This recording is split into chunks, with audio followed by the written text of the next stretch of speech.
తులారాశి వారికి ఏడాది తర్వాత మకర రాశిలో రవి అర్ధాష్టమ సంచార స్థితి చేయునప్పుడు, ఒకవైపు ఎలనాటి శని చివరార్ధంలో పొంచి ఉన్నప్పుడు, దూర వాయు జల ప్రయాణాలలో మీ యొక్క జన్మ నక్షత్రం రోజున అష్టమి తిథి యందు అమావాస్య తిథులందు కొత్త పనులకు శ్రీకారం చుట్టకపోవడం, డబ్బు లావాదేవీ లాంటివి చేయడం, గృహాలు, బంగారు ఆభరణాలు, ల్యాప్టాపు, మొబైల్కి సంబంధించిన లావాదేవీలలో ఎన్నో జాగ్రత్తలు అవసరము. లేకపోతే అనవసరమైన సమయాన్ని వృధా అవ్వడం, ధనం పోగొట్టుకోవడం, స్థిర చరాస్తులు పోగొట్టుకొని అనేక రకాల ఇబ్బందులకు కేంద్ర బిందువు. దుష్కర్మ చైవ దుష్ఫలిత అన్నట్టుగా గతంలో చేసినటువంటి పాపపు పనుల వలన, అన్యాయం వలన, అక్రమాల వలన ఇప్పుడు మీకు ప్రమాదం పొంచి ఉండబోతుంది. తస్మాత్ జాగ్రత్త.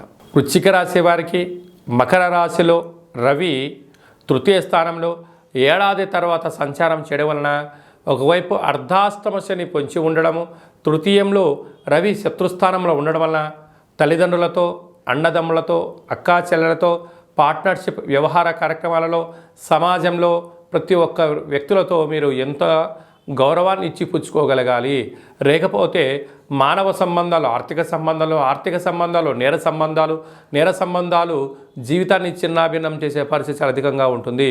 కనుక ఇలాంటి కాల సమయంలో మౌనం, ధ్యానం, ఓర్పు, నేర్పు అవసరమని చెప్పి గుర్తు పెట్టుకోగలగాలి. అప్పుడే రాబోయే కాలం మంచి కాలము, లేకపోతే ఉండబడిన కాలము గడ్డు కాలము, రాబోయే కాలం ఇబ్బంది కాలం అని చెప్పి గమనించాలి. తస్మాత్ జాగ్రత్త. ధనుసు రాశి వారికి ఏడాది తర్వాత మకర రాశిలో రవి భగవానుడు ధనవాకు కుటుంబ స్థానంలో సంచారం చేయడం వలన ధనపరమైన చిక్కులు పొంచి ఉన్నాయి. అప్పులు ఇచ్చారా తిరిగి రావు, తెచ్చుకున్నారా తిరిగి ఇవ్వలేరు. స్థిరాస్తులపైన, చరాస్తులపైన కొందరు కన్నీసి ఉంటారు. మిమ్మల్ని రాంగ్ వే కానీ, రాంగ్ ట్రాక్ ఎక్కించే ప్రయత్నం చేయడం కానీ, వృత్తులలో, ఉద్యోగాల్లో, వ్యాపారాల్లో శత్రువులు పొంచి ఉన్నారు. కష్టపడి పనిచేస్తూ మీరు మెట్టు ఎదుగుతూ ఉన్నతమైన శిఖరాగ్రస్థాయికి ఎదగాలని మీరు ప్రయత్నం చేస్తూ ఉంటే అక్కడి నుంచి మిమ్మల్ని ఎలా దిగజార్చాలి అని చెప్పి కొందరు పని కట్టుకొని తిరుగుతూ ఉంటారు. ఎక్కువ శాతంగా ధనుసు రాశి వారికి శత్రువులు ఎక్కడో ఉండరు. నీ చుట్టుపక్కల ఉండబడిన వారు, నీ ఇంట్లో వాళ్ళే నీకు భద్రశత్రువులు అని చెప్పి గమనించాలి. ఇలాంటి కాల సమయంలోనే ఓర్పు, నేర్పు, ఆధ్యాత్మికత, మౌనము, భగవంతుడి దగ్గర మీరు ఉండడం వలన బలవంతుడు మిమ్మల్ని ఏం చేయలేడు అనేటువంటిది మీరు బాగా గుర్తుపెట్టుకోవాలి సుమా.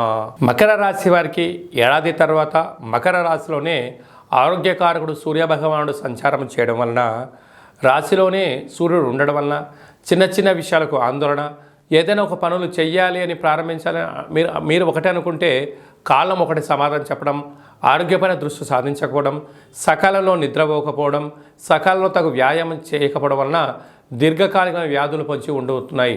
కనుక ప్రధానంగా కంటి సమస్యలు, చర్మ సమస్యలు, అంతర్గతమైనటువంటి ఆరోగ్య సమస్యలు పొంచి ఉంటున్నాయి. కనుక ఇలాంటి కాల సమయంలో ఆవేశాలకు దూరంగా ఉండడం, మౌనంగా ఉండడం, ఆరోగ్యమైన దృష్టి సాధించడం, సకాలంలో సాత్వికమైన ఆహారాన్ని భోజనం చేయడం వలన ఆరోగ్యాన్ని కాపాడుకునే ప్రయత్నం చేయండి.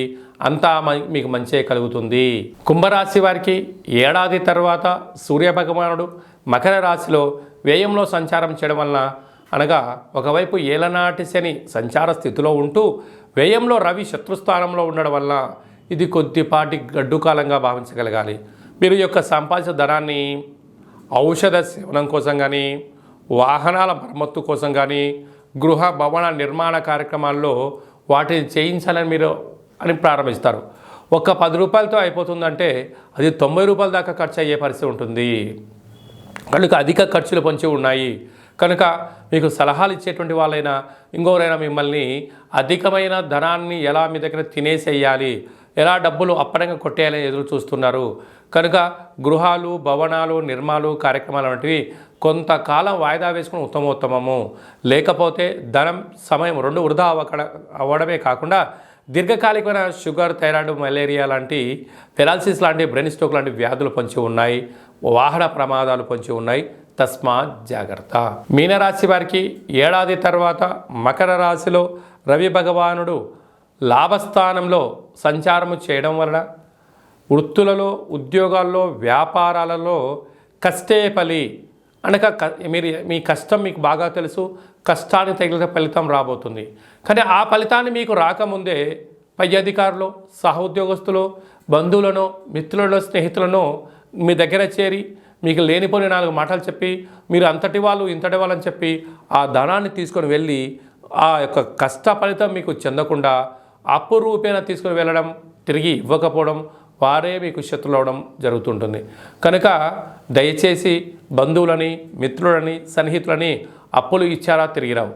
కనుక ఏదైనాను కూడా క్లుప్తంగా గుప్తంగా మీరు ఎంత సంపాదించినా, స్థిర చరాస్తులు సంపాదించినా ఇది బయటికి వెల్లడించేటువంటి సమయం కాదు.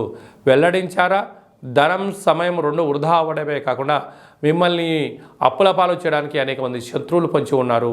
ఒకవైపు ఏలనాటి శని కూడా ఉంది. కనుక మౌనం, ధ్యానం, సత్ప్రవర్తన, గుప్తంగా ఉండడం, పిడికిలి మూసి ఉన్నంతవరకే దీని యొక్క బలం అని చెప్పి పెద్దవాళ్ళు చెప్తూ ఉంటారు. మీకు గుట్టుగా ఉండే కాలం ఇది మంచిది. రహస్యమైన చర్చలకు ఇది సరైన సమయం కాదు అని చెప్పి గమనించాలి.